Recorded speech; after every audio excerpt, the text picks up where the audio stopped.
Hello दोस्तों, मैं शालिनी पांडे आप सभी का एक बार फिर से अपने इस वीडियो में स्वागत करती हूँ। तो दोस्तों, जैसे कि मैंने अपना पिछला वीडियो बनाया था ऑब्सेशन एंड कंपल्सन डिसऑर्डर पर कि ऑब्सेशन एंड कंपल्सन डिसऑर्डर क्या है, जिसको कि हम शॉर्ट में OCD भी कहते हैं। तो अब आप लोग जान चुके हैं कि OCD क्या है। तो अब हम देखेंगे कि किसी को भी OCD है ऐसा कहने के लिए हम कौन कौन सी चीज़ों को देखते हैं, कौन कौन से पॉइंट्स को देखते हैं। तो हम किसी को भी OCD ऐसा कहने के लिए DSM-5 है, जो कि अमेरिकन साइकेट्रिस्ट एसोसिएशन द्वारा दिया गया है। उसमें जो क्राइटेरिया है उसको देखते हैं कि जब उससे मैच होता है तब हम कह सकते हैं कि हाँ, इस व्यक्ति को OCD है। तो आइए अब हम जानते हैं उस क्राइटेरिया के बारे में।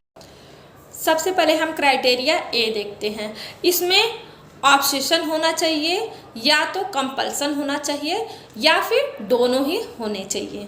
हम क्राइटेरिया ए से पॉइंट नंबर फर्स्ट देखते हैं, जो कि ऑब्सेशन से रिलेटेड है। कि जो व्यक्ति के माइंड में बार बार आने वाले थॉट है, इमेज है, इम्पल्स है, अर्ज है कि जैसे मैं कहीं मेरे हाथ गंदे तो नहीं हैं, ऐसा तो नहीं मैं ताला लॉक करना भूल गई हूँ, और कहीं ऐसा ना हो कि मैं अपने बच्चे को नुकसान पहुँचा दूँ। जो ऐसे थॉट्स हैं वह लगातार माइंड में आते रहें, लगातार वह कंटिन्यू बना रहता है, और उस थॉट की वजह से, उस इमेज की वजह से, इम्पल्स की वजह से आपकी डेली लाइफ का जो रूटीन है वह डिस्टर्ब हो रहा हो, और जिसके कारण आपको डिस्ट्रेस हो रहा हो, एंजाइटी हो रहा हो। जैसा कि मैं आप सबको पहले ही क्लियर कर देना चाहती हूँ कि ऐसे थॉट जो हमारे माइंड में हमेशा चलते रहते हैं, लेकिन अगर वो हमें खुशी दे रहा है, प्लेजर दे रहा है, तो हम उस थॉट को ऑब्सेशन में नहीं रखेंगे। क्राइटेरिया ए के पॉइंट सेकंड में व्यक्ति का जो ऑब्सेसिव थॉट होता है, वह उस ऑब्सेसिव थॉट को व्यक्ति अपने माइंड में ही सप्रेस करने की, दबाने की कोशिश करता है, या ख़त्म करने की कोशिश करता है, या फिर उस इमेज को, इम्पल्स को या थॉट को कोई और भी बात सोच करके उसको ख़त्म करने की कोशिश करता है, या फिर कोई एक्ट करता है, कोई एक्शन करता है। जैसे कि मन में गंदगी का विचार आने पर कोई व्यक्ति यह सोचने लगे कि आज मैं कहाँ कहाँ गया, कैसे कैसे एंजॉय किया, क्या क्या घूमा, या फिर जब गंदगी का विचार मन में आता है तो वह एक्शन करता है, जिसको कि हम ऑब्सेशन भी कहते हैं। जैसे कि मैंने अपने पिछले वीडियो में बताया है, ऑब्सेशन मीन्स जब व्यक्ति के माइंड में गंदगी के थॉट आते हैं कि कहीं मेरा हाथ गंदा तो नहीं है, फिर वह जा कर के धुलता है, हाथ को धुलता है, जिससे कि उसको रिलीफ मिलती है, उसका जो एंजाइटी है थोड़ी देर के लिए कम होता है। जब व्यक्ति अपने एंजाइटी को दूर करने के लिए कि मेरे हाथ में गंदगी लगी है, मेरा हाथ गंदा है, साफ़ होने के बावजूद भी जब वह धुलता है तो उसको थोड़ी देर के लिए रिलीफ मिलता है। ऐसा नहीं है कि बहुत लॉन्ग टाइम के लिए, तो उसी रिलीफ के लिए वह ऑब्सेसिव बिहेवियर करने लगे। अब हम कंपल्सन का फर्स्ट पॉइंट देखते हैं। कंपल्सन मीन्स जो हमारे माइंड में ऑब्सेसिव थॉट आते हैं, किसी भी चीज़ को लेकर के बार बार जो थॉट आते रहते हैं, हमें परेशान करते हैं। जैसे कि मेरे हाथ गंदे तो नहीं हैं, या फिर मैंने ताला लॉक किया है या नहीं किया है। तो जब ये ऑब्सेसिव थॉट आता है तो उसके बाद उससे उठने वाले जो एंजाइटी होता है, होने वाले एंजाइटी को दूर करने के लिए व्यक्ति जो एक्ट करता है उसे ही कंपल्सन कहते हैं। जैसे हाथ, जब ये थॉट आया कि मेरे हाथ गंदे तो नहीं है, तो व्यक्ति उठता है, जाता है और अपने हाथ को धुलता है। तो ये हाथ धुलना क्या हो गया, ये हो गया आपका कंपल्सन। अब घर में जैसे आप सारे सामान ऑर्डर में करके रखते हैं, आप सोने चले गए हैं, अब वो सामान ऑर्डर में आप नहीं रखे हैं, तो आपके माइंड में वही चलता रहता है, और आपको नींद भी नहीं आती है। तो आपको इतनी उससे एंजाइटी होती है कि आप उठते हैं और उस सामान को फिर से ऑर्डर में रखते हैं, उसके बाद फिर तभी सोने जाते हैं। तो ये ऑर्डर में रखना क्या हुआ, ये कंपल्सिव बिहेवियर हुआ।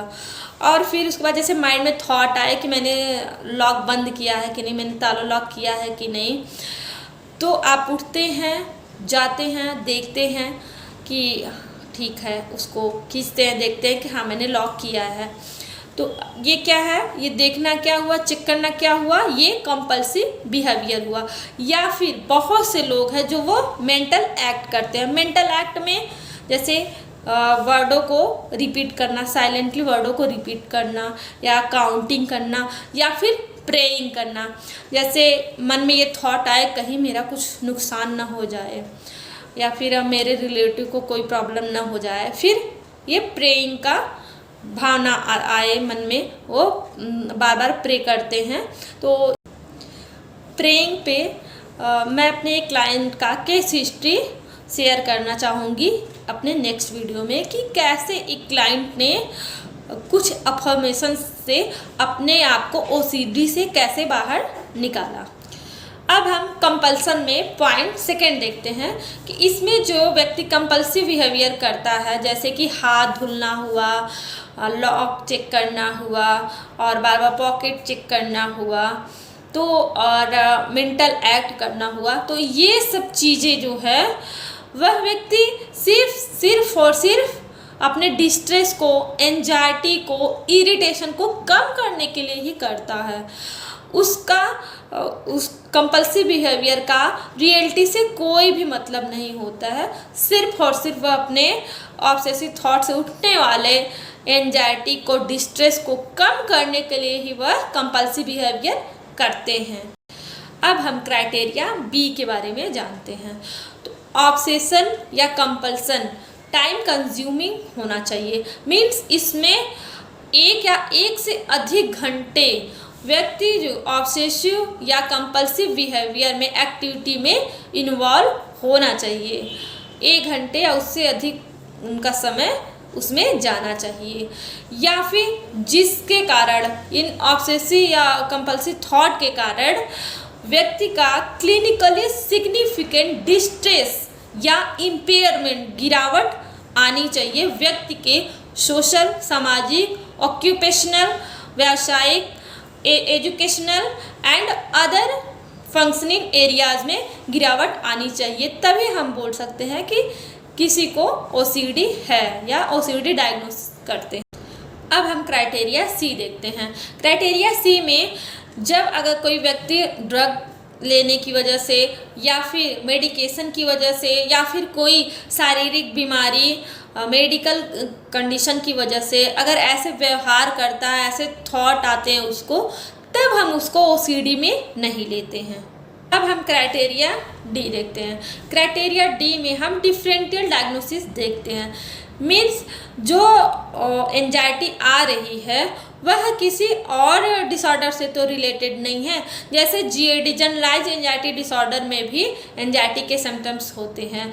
हेयर पुलिंग डिसऑर्डर है, स्किन पिकिंग डिसऑर्डर है, ईटिंग डिसऑर्डर हुआ, इन सब में भी एंजाइटी के सिम्टम्स होते हैं। तो अगर जब इन सब से रिलेटेड कोई एंजाइटी के सिम्टम्स आ रहे हैं या दिख रहा है, तब हम उससे ऑब्सेशन कंपल्सन में डायग्नोसिस नहीं करेंगे, ओसीडी में डायग्नोसिस नहीं करेंगे। तो दोस्तों, आपको मेरी जानकारी कैसी लगी आप ज़रूर कमेंट करिएगा, और मेरे चैनल को अभी तक अगर आपने सब्सक्राइब नहीं किया तो प्लीज़ सब्सक्राइब करिए। और मैं आपसे मिलती हूँ नेक्स्ट वीडियो में एक केस हिस्ट्री के साथ, जिसमें मैं बताऊँगी कि कैसे एक क्लाइंट ने अपने ओसीडी को कुछ अफर्मेशन से ठीक किया। बहुत ही जल्दी उन्होंने रिकवरी किया। और दोस्तों, खुश रहिए, मस्त रहिए, जहाँ भी रहिए हंसते रहिए। बाय।